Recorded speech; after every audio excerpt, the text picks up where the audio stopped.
வீட்டை சுபேட்சமாக மனம் வீசும் தெய்வீக மரத்தை பற்றி பார்க்கலாமா வாங்க. மரமல்லி மரம் இந்திய கார்க் மரம் என்றும் அழைக்கப்படுகிறது. இது இரவில் பூக்கும் வெள்ளை நிற நறுமணம் மிக்க பூக்களை கொண்ட ஒரு பசுமை மரம்னே சொல்லலாம். இது தெற்கு ஆசியா மற்றும் தென்கிழக்கு ஆசியா ஆகிய பகுதிகளை சேர்ந்தது.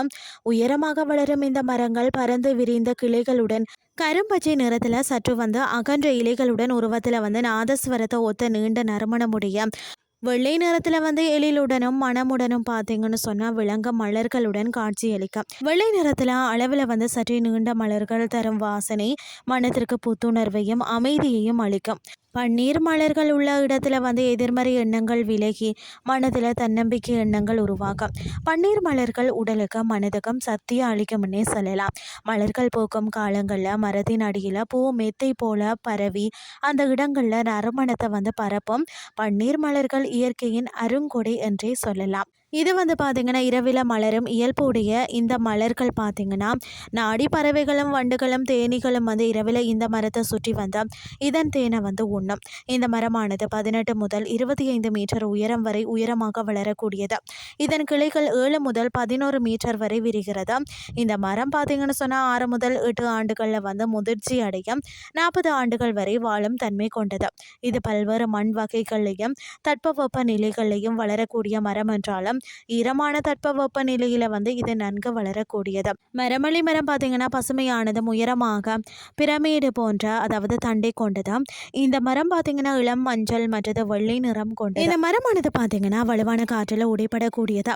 இதன் இலை வேப்ப இலை மாதிரியே இருக்குமா. இதன் மலரானது பார்த்தீங்கன்னா மலரடிச்சதில் தோற்றம் இல்லாதது நீளமான 5 அடுக்கான வெண்மையான மனமுள்ள பல மலர்கள் இதில் உண்டாகும். இவை இரு பால் சேர்க்கை மற்றது இரு பக்க சமச்சீர் கொண்டவை. பொதுவானது பார்த்தீங்கன்னு சொன்னால் மணிவடிவ புள்ளி வட்டத்தில் 5 சிறிய மடல்களை கொண்டிருக்கும். மலர் 4 பூக்களை கொண்டுள்ளது. இந்த தாவர குடும்பத்தில் பிற தாவரங்களை போல் அல்லாமல் போர் துப்பைகள் வேறுபட்டவை. அள்ளிவட்டமானது 5 இதழ்கள் அடியில் இணைந்து நீண்ட அதாவது குழல் வடிவாக இருக்கும்.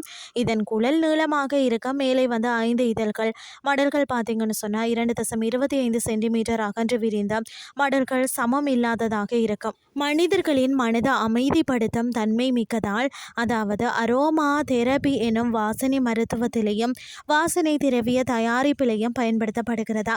இதன் வேர்கள் உடல் நச்ச போக்கும் தன்மை மிக்கது. ஜீரத்தை போக்கி மனிதர்களின் நுரையீரலுக்கு எதிர்ப்பு சக்தி தரும் ஆற்றல் மிக்கது. இதன் வேற நீரில் இட்டு காய்ச்சி குடித்தல் நல்லதா. காய்ந்த பன்னீர் மலர்களை சாம்பிராணி புகையில இட்டு இந்த வாசனை மூலம் சுவாச பிரச்சனைகளுக்கு தீர்வு கிடைக்கும். இந்த மலர்களை காய்ச்சி பருகி வர உடல் நல பாதிப்பால் ஏற்படக்கூடிய வாந்தி எடுப்பது தொண்டை வறட்சியை போக்கி பித்த பாதிப்புகளை சரி செய்யுமா. அது மட்டும் இல்லாமல் தற்காலம் கட்டப்படக்கூடிய வீடுகளுக்கு முன்புறம் வாஸ்து காரணத்துக்காக வீடுகளுக்கு சுபீட்சம் தருப்பவையாகவும் பன்னீர் மரங்கள் நட்டு வளர்க்கப்படுகிறது. இந்த மரங்கள் விபத்தை தடுக்கும் தன்மை உடையவை என்றதால வீட்டில் வளர்க்குறாங்க. தெருக்களில் சாலை ஓரங்களில் நெடுஞ்சாலைகளில் இந்த மரத்தை பரவலாக வளர்க்க ஆர்வம் காட்டுகிறார்கள். மரமல்லி மருத்துவ குணங்களை கொண்டிருந்தாலும் மருத்துவ பயனுக்கு பயன்படுத்தும் ஒரு டாக்டரின் ஆலோசனையை பெறுவது மிகவும் அவசியம். இது சரியான அளவில் பயன்படுத்த வேண்டும். இன்றைய கிறிஸ்டி உங்களுக்கு பிரயோசனமாக அமைஞ்சிருக்கும்னு சொல்லி நான் நம்புறேன். இதே மாதிரி மற்றும் ஒரு கிறிஸ்டியின் வேலைக்கு உங்களை சந்திக்கிறேன். நன்றி.